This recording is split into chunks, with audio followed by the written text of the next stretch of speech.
शिल्पा की बेटी दीपाली ने ऐसा क्या किया कि घर के सभी लोग उसकी परवरिश पर सवाल उठाने लगे, लेकिन असलियत पता चलते ही सब चुप क्यों हो गए। शिल्पा, ओ शिल्पा, शिल्पा, ओ शिल्पा।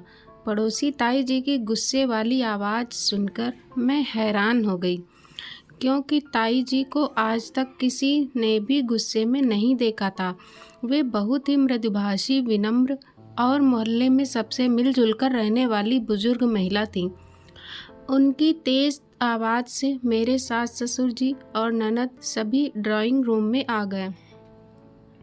आज रविवार होने से पतिदेव ऊपर अपने कमरे में क्रिकेट देख रहे थे। ताई जी की आवाज़ इतनी तेज़ और गुस्से वाली थी कि जो पतिदेव चाहे कुछ भी हो जाए, क्रिकेट मैच देखते देखते टस से मस नहीं होते थे। वे भी नीचे आ गए। मैं भी किचन में से बाहर आ गई। मुझे देखते ही ताई जी ने गुस्से से पूछा, दीपाली कहाँ है? कहाँ है दीपाली? वो तो बाहर खेलने गई है।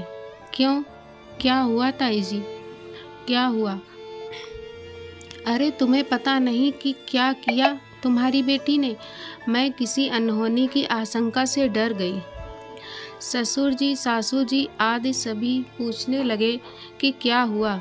अरे बच्चों को सिर पर बैठाना चाहिए, लेकिन इतना भी नहीं कि वे अपनों से बड़ों से 60 साल के बुजुर्ग से ऐसी मस्ती करें। पतिदेव ने पूछा, लेकिन ताई जी ये तो बताइए कि दीपाली ने आखिर किया क्या है?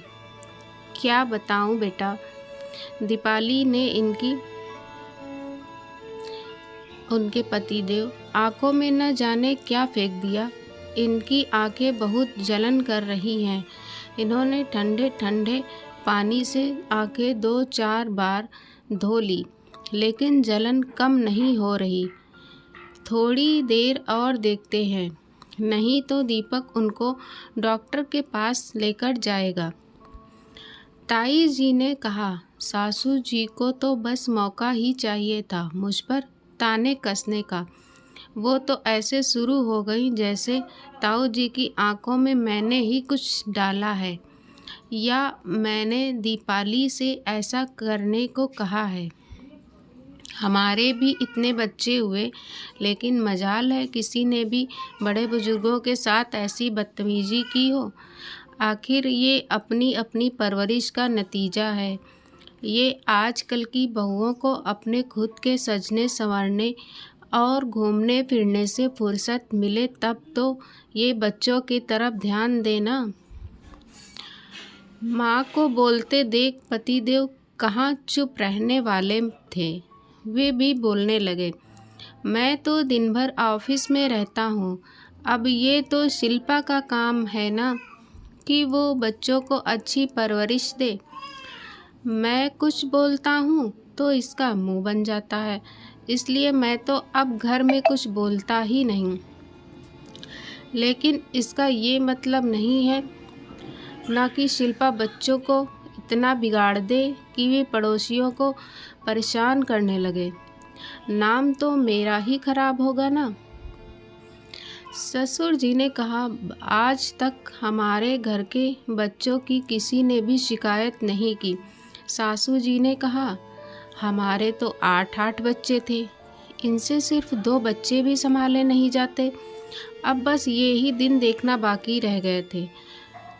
मैं सब चुपचाप गर्दन नीची कर सुन रही थी।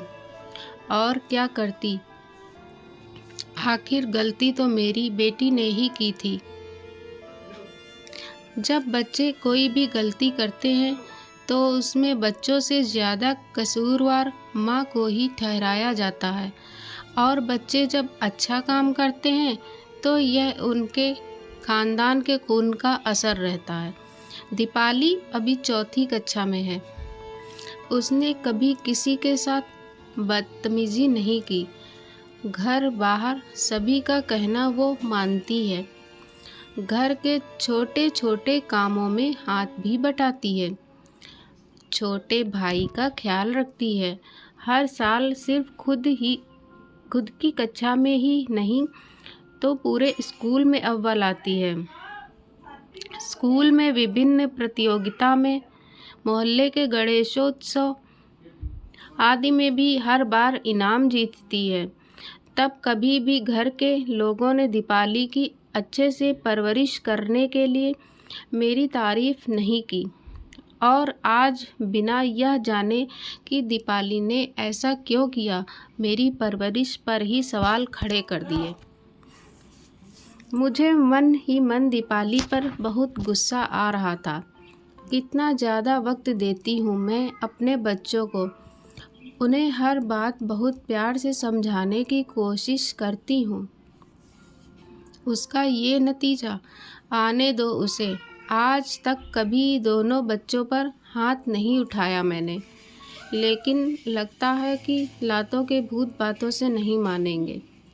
बस आने दो उसे। इतने में दीपाली को आते देख ताई जी बोलने लगी, लो आ गई महारानी। पूछो अपनी लाडली से, क्या फेंका उसने बाबूजी की आंखों में, और क्यों फेंका? मासूम तो इतनी बन रही है जैसे उसने कुछ किया ही नहीं। दीपाली के चेहरे से बिल्कुल ऐसा नहीं लग रहा था कि उसने कोई गलती की है।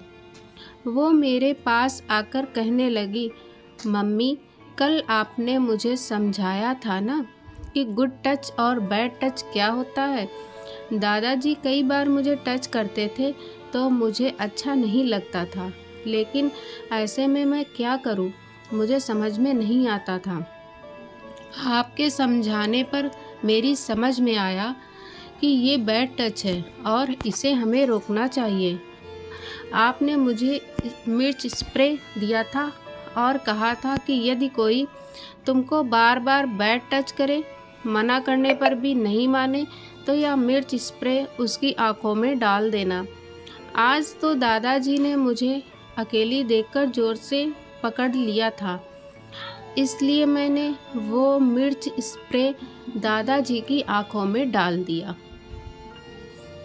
आशा करती हूँ कहानी पसंद आई होगी। कृपया चैनल को सब्सक्राइब करना ना भूलें। जय हिंद दोस्तों।